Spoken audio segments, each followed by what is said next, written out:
and termination of the disease were the incidents of half an hour. But the Prince Prospero was happy and dauntless and sagacious. When his dominions were half depopulated, he summoned to his presence 1,000 hale and light-hearted friends from among the knights and dames of his court, and with these retired to the deep seclusion of one of his castellated abbeys. This was an extensive and magnificent structure, the creation of the prince's own eccentric yet august taste. A strong and lofty wall girdled it in. The wall had gates of iron.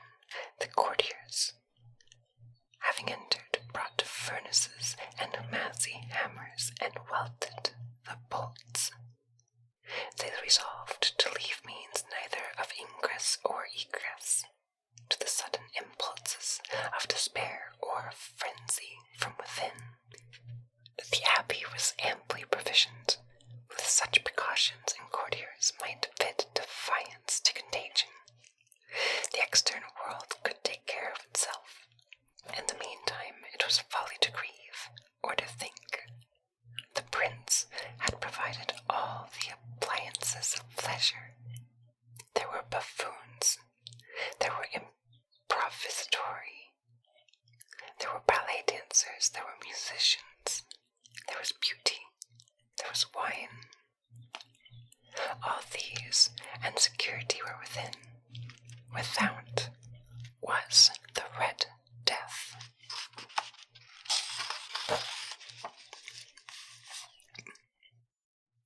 It was toward the close of the 5th or 6th month of his seclusion, and while the pestilence raged most furiously abroad, that the Prince Prospero entertained his 1,000 friends at a masked ball of the most unusual magnificence.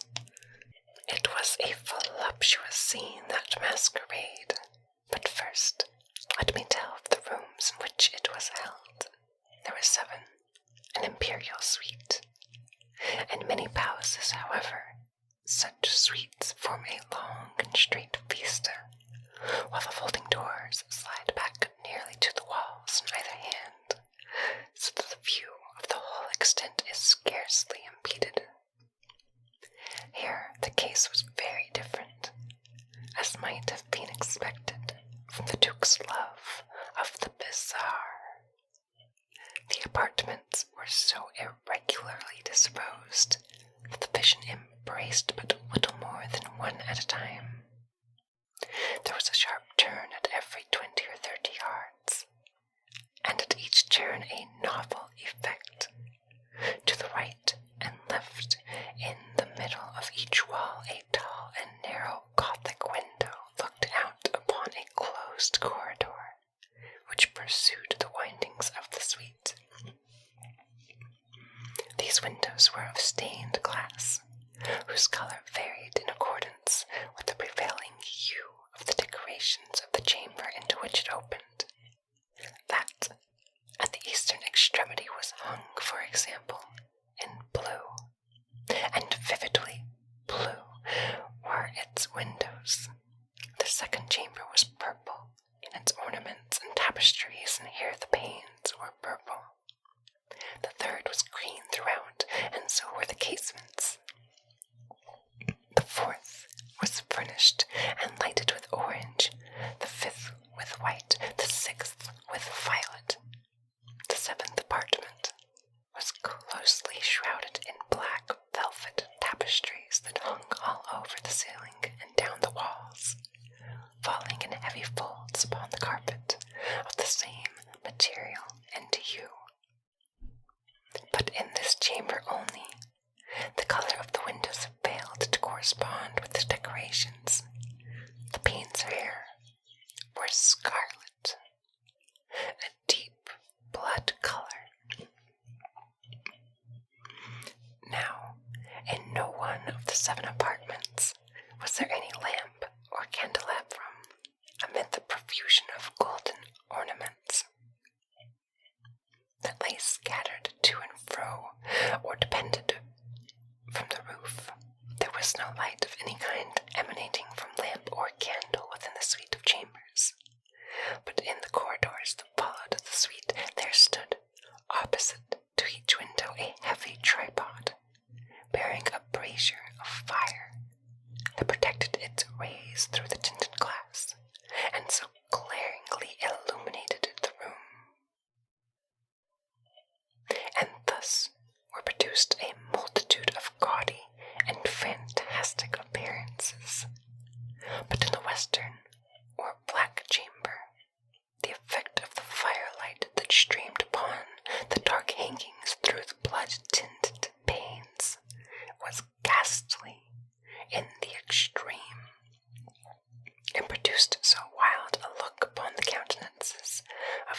Also, there stood against the western wall a gigantic clock of ebony. Its pendulum swung to and fro with a dull, heavy, monotonous clang, and when the minute hand made the circuit of the face, and the hour was to be stricken, there came from the brazen lungs of the clock a sound which was clear and loud and deep and exceedingly musical,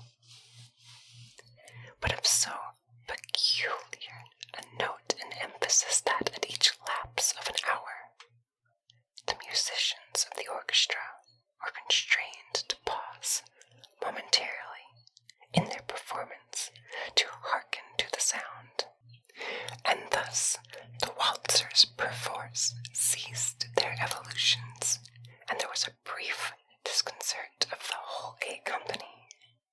And while the chimes of the clock yet rang, it was observed that the giddiest grew pale, and the more aged and sedate passed their hands over their brows as if in confused reverie or meditation. But when the echoes had fully ceased, a light laughter at once pervaded the assembly. The musicians looked at each other and smiled, as if at their own nervousness and folly, and made whispering vows, each to the other, that the next chiming of the clock should produce in them no similar emotion. And then, after the lapse of 60 minutes, which embrace 3,600 seconds of the time that flies, there came yet another chiming of the clock, and then, with the same disconcert, and tremulousness, and meditation, as before. But, in spite of these things, it was a gay and magnificent revel. The tastes of the Duke were peculiar. He had a fine eye for colors and effects. He disregarded the decora of mere fashion. His plans were bold and fiery, and his conceptions glowed with barbaric luster. There are some who would have thought him mad. His followers felt that he was not. It was necessary to hear and see and touch him to be sure that he was not. He had directed, in great part, the movable embellishments of the 7 chambers upon occasion of this great fete, and it was his own guiding taste which had given character to the masqueraders. Be sure they were grotesque. There were much glare and glitter and piquancy and phantasm, much of what has been since seen in Hernani. There were arabesque figures with unsuited limbs and appointments. There were delirious fancies such as the madman fashions. There was much of the beautiful, much of the wanton, much of the bizarre, something of the terrible, and not a little of that which might have excited disgust. To and fro, in the 7 chambers, there stalked, in fact, a multitude of dreams, and these, the dreams, writhed in and about, taking hue from the rooms and causing the wild music of the orchestra to seem as the echo of their steps. And anon there strikes the ebony clock which stands in the hall of the velvet, and then for a moment all is still and all is silent save the voice of the clock. The dreams are stiff frozen as they stand, but the echoes of the chime die away. They have endured but an instant, and a light, half-subdued laughter floats after them as they depart. And now again the music swells, and the dreams live and writhe to and fro more merrily than ever, taking cue from the many gaze from the tripods, but to the chamber which lies most westwardly of the seven. There are now none of the maskers who venture, for the night is waning away, and there flows a ruddier light through the blood-colored panes, and the blackness of the sable drapery appalls, and to him whose foot falls upon the sable carpet, there comes from the near clock of ebony a muffled peal, more solemnly emphatic than any which reaches their ears who indulge in the more remote gaieties of the other apartments.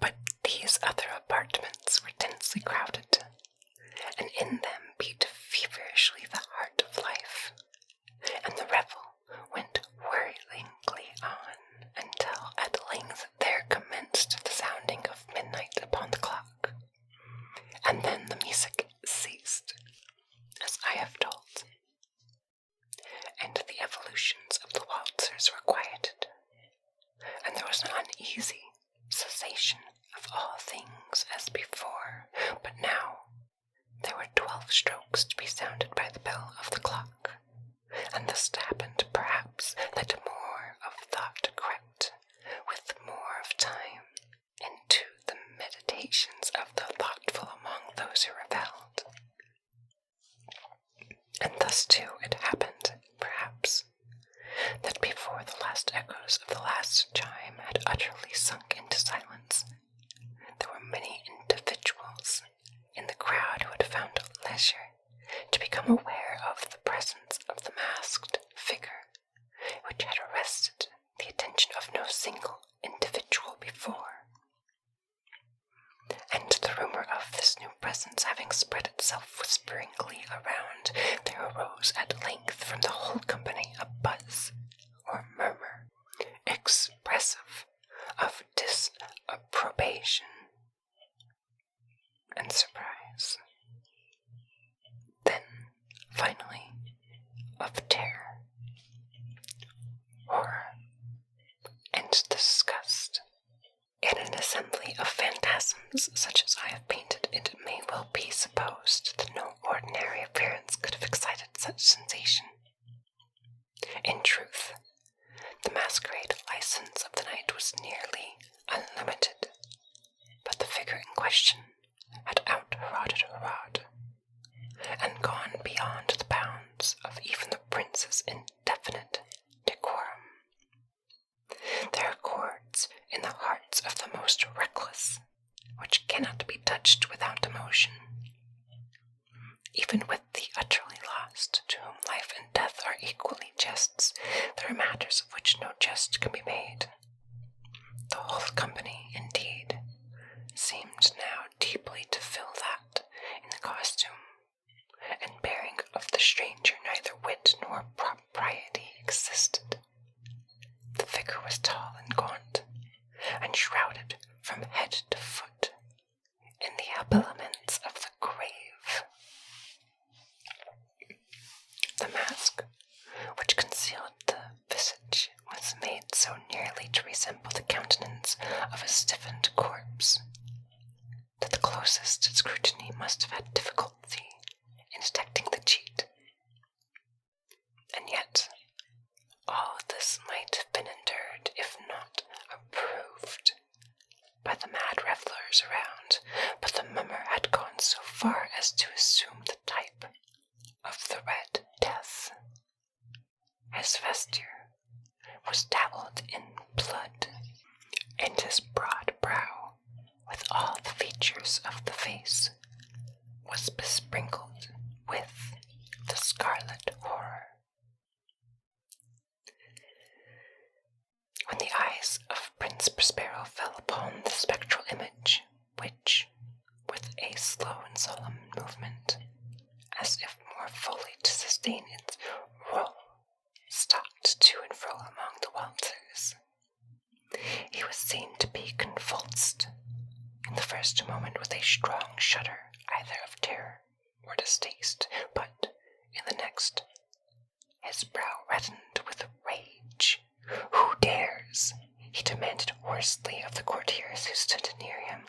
"Who dares insult us with this blasphemous mockery? Seize him and unmask him, that we may know whom we have to hang at sunrise from the battlements." It was in the eastern or blue chamber in which stood the Prince Prospero as he uttered these words. They rang throughout the 7 rooms, loudly and clearly, for the prince was a bold and robust man, and the music had become hushed at the waving of his hand.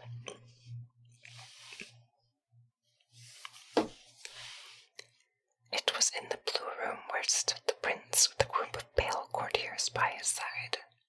At first, as he spoke, there was a slight rushing movement of this group in the direction of the intruder, who at the moment was also near at hand, and now with deliberate and stately step made closer approach to the speaker.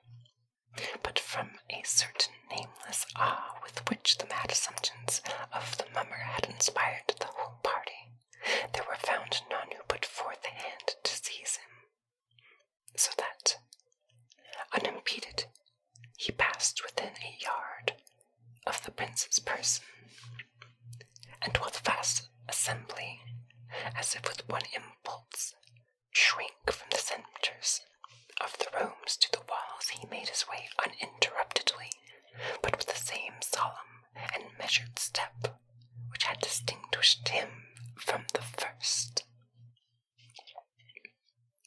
Through the blue chamber to the purple, through the purple to the green, through the green to the orange, through this again to the white, and even thence to the violet, ere a decided moment had been made to arrest him.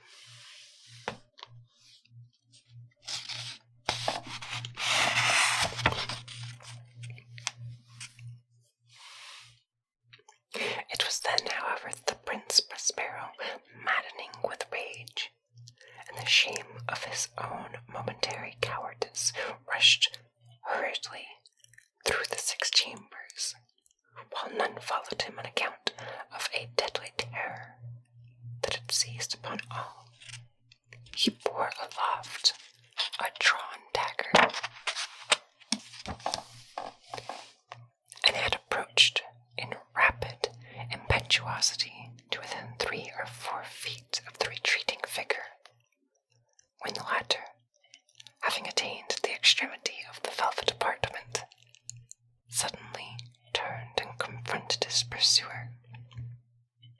There was a sharp cry, and the dagger dropped, gleaming upon the sable carpet, upon which instantly afterward fell prostrate in death the Prince Prospero.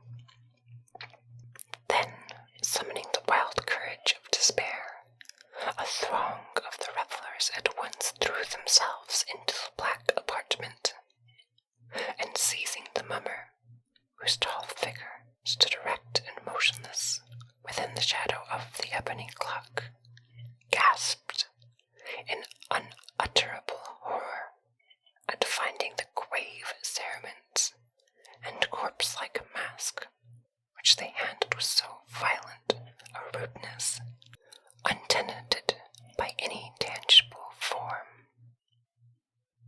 And now was acknowledged the presence of the Red Death. He had come like a thief in the night, and one by one dropped the revelers in the blood-bedewed halls of the revel, and died each in the despairing posture of his fall, and the life of the ebony clock went out with that of the last of the gay, and the flames of the tripods expired, and darkness and decay and the Red Death held illimitable dominion over all. I hope you enjoyed